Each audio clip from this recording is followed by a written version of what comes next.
আপনি ব্যাংকে টাকা রেখেছেন কিন্তু জরুরি সময়ে গিয়ে দেখছেন টাকা তুলতে পারছেন না। এখন দেখা যাচ্ছে এক এক ব্যাংকে টাকা ফেরত পেতে 2 থেকে 3 দিন পর্যন্ত অপেক্ষা করতে হচ্ছে। এর ভিডিওতে আমরা জানাবো কোন কোন ব্যাংকে এই ভয়াবহ অবস্থা বর্তমানে, কেন এমন সংকট হয়েছে এবং এখন করণীয় কি হতে পারে, বাংলাদেশ ব্যাংকের কি পদক্ষেপ নিয়েছে ইতিমধ্যে, বিস্তারিত জানাবো আজকের ভিডিওতে। সমস্যার শুরু কিভাবে হয়েছিল? বাংলাদেশের ব্যাংকিং খাতে এক ধরনের নগদ সংকট দেখা দিয়েছে। বিশেষ করে কিছু বেসরকারি ইসলামী ব্যাংক এবং গ্রুপ ভিত্তিক ব্যাংকে একসাথে অনেক গ্রাহক টাকা তুলতে যাওয়ায় সরবরাহে ব্যাঘাত ঘটেছে। এই শাখায় গিয়ে টাকা চাইলেও পুরো টাকা পাচ্ছেন না, কেউ পাচ্ছেন অর্ধেক, আবার কেউ পাচ্ছে 2 থেকে 3 ধাপে। বাংলাদেশ ব্যাংক ইতিমধ্যে বিষয়টি উদ্বিগ্ন, তবে ভয়ের কিছু নেই, সময় দিলেই সবাই টাকা পাবে। কোন কোন ব্যাংক বর্তমানে টাকা ফেরত দিতে পারছে না সেই ব্যাংকগুলোর নামটা আমরা একটু দেখে নিই।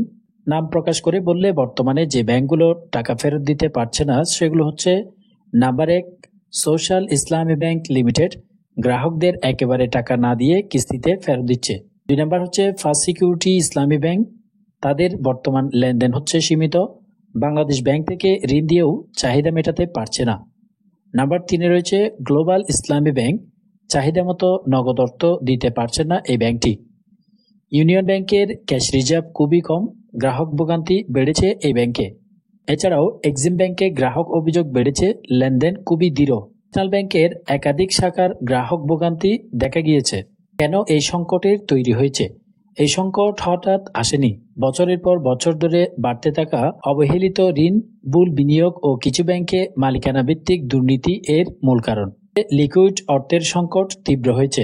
বাংলাদেশ ব্যাংক পরিস্থিতি সামাল দিতে এখন পর্যন্ত প্রায় 22,000 কোটি টাকার উপরে সহায়তা দিয়েছে এসব ব্যাংকগুলোকে। বাংলাদেশ ব্যাংকের বর্তমান পদক্ষেপ: বাংলাদেশ ব্যাংক বলছে এই সংকট সাময়িক, সব গ্রাহক তাদের আমানতের টাকা ফেরত পাবেন, কোনো ব্যাংক ডিফল্ট করবে না। তবে তাদের পরামর্শ হচ্ছে কেউ যেন হঠাৎ করে সব টাকা একসাথে তুলতে না যায়, কারণ সবাই একসাথে টাকা তুলতে গেলে যে কোনো ব্যাংকেই ক্যাশ সংকট তৈরি হবে। এখন প্রশ্ন হচ্ছে আপনি কি করবেন, আপনার করণীয় কি? যেসব ব্যাংক নিয়ে বেশি বিতর্ক হচ্ছে সেগুলোতে নতুন আমানত এড়িয়ে চলুন, অর্থাৎ নতুন করে কোনো ধরনের লেনদেন আপনারা করবেন না। ব্যাংকে টাকা রেখেছেন, তাদের আর্থিক অবস্থা বুঝে দীর্ঘমেয়াদী সিদ্ধান্ত নিন। গোপনীয় সুদের অফার মানেই নিরাপদ নয়। কোনো সমস্যা হলে বাংলাদেশ ব্যাংকের ওয়েবসাইটে গিয়ে কমপ্লেইন্ট বিভাগে অভিযোগ করতে পারেন।